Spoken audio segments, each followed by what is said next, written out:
വിസിക്ക് രജിസ്ട്രാറെ പിരിച്ചുവിടാൻ കേരള സർവകലാശാലകളുടെ നിയമങ്ങളും ചട്ടങ്ങളും അനുസരിച്ച് സാധ്യമല്ല.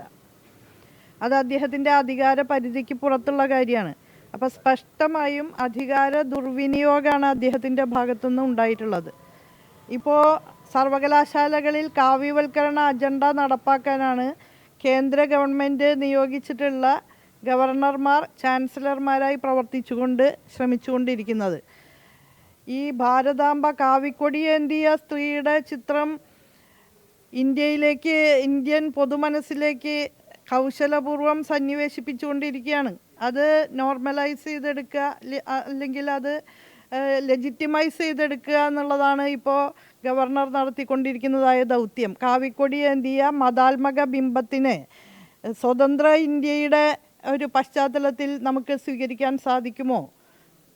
ജനാധിപത്യ മതനിരപേക്ഷ മൂല്യങ്ങൾ ഉയർത്തിപ്പിടിക്കുന്ന സ്വതന്ത്ര ഇന്ത്യയിൽ കാവിക്കൊടിയേന്തിയ ഒരു സർവാഭരണ വിഭൂഷിതയായ പട്ടുസാരിയും ചുറ്റി നിൽക്കുന്ന ഒരു വനിത, അത് RSSൻ്റെ ബിംബാണ്. അതിനെ കൊണ്ടുവന്ന് ജനാധിപത്യ ഇന്ത്യയുടെ ബിംബമാക്കി മാറ്റാനുള്ള ഒരു ശ്രമമാണ് ഇവിടെ ആസൂത്രിതമായിട്ട് അരങ്ങേറിക്കൊണ്ടിരിക്കുന്നത്.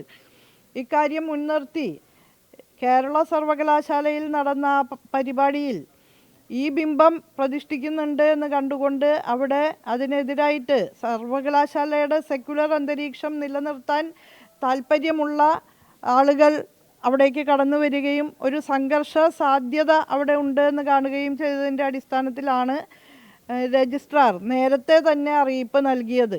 ഈ പരിപാടിയിൽ ഈ ചിത്രം എടുത്തു മാറ്റുകയാവും ഭേദം എന്ന നിലയിലൊക്കെ അദ്ദേഹം സംസാരിച്ചു.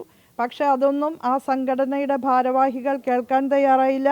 അവരാ ചിത്രം എടുത്തു മാറ്റിയില്ല എന്ന് മാത്രമല്ല, ഗവർണർ നേരിട്ട് ആ പരിപാടിയിൽ പങ്കെടുക്കുകയും ചെയ്തു. സംഘർഷാത്മകമായ അന്തരീക്ഷത്തിൽ അദ്ദേഹത്തിന് ആ പരിപാടിയിൽ പങ്കെടുക്കുന്നത് വേണമെങ്കിൽ ഒഴിവാക്കായിരുന്നു. അതല്ലെങ്കിൽ കുറഞ്ഞപക്ഷം ആ ചിത്രമെങ്കിലും എടുത്തു മാറ്റാമായിരുന്നു. പക്ഷെ അതിന് തയ്യാറല്ല. ഇവിടെ നടക്കുന്ന എല്ലാ ഗവൺമെൻറ്റിൻ്റെ പൊതുപരിപാടിയിൽ ഉൾപ്പെടെ ആ ചിത്രം വയ്ക്കണം എന്ന് ശാഠ്യം പിടിക്കുന്നത് RSSൻ്റെ ബിംബങ്ങളെ മനുഷ്യരുടെ ബോധത്തിലേക്ക്, സമൂഹത്തിൻ്റെ പൊതുബോധത്തിലേക്ക് കടത്തിവിടാനുള്ള പരിശ്രമത്തിൻ്റെ ഭാഗമായിട്ട് തന്നെയാണ് കാണാൻ സാധിക്കുന്നത്. നമ്മുടെ സർവകലാശാലകളും ഉന്നത വിദ്യാ കേന്ദ്രങ്ങളും എല്ലാം തന്നെ സെക്യുലർ ആവണം. അങ്ങനെയുള്ള ഒരു ഇടത്തിൽ മാത്രമേ എല്ലാ വിദ്യാർത്ഥികൾക്കും നീതി ഉറപ്പാക്കാൻ നമുക്ക് സാധിക്കൂ.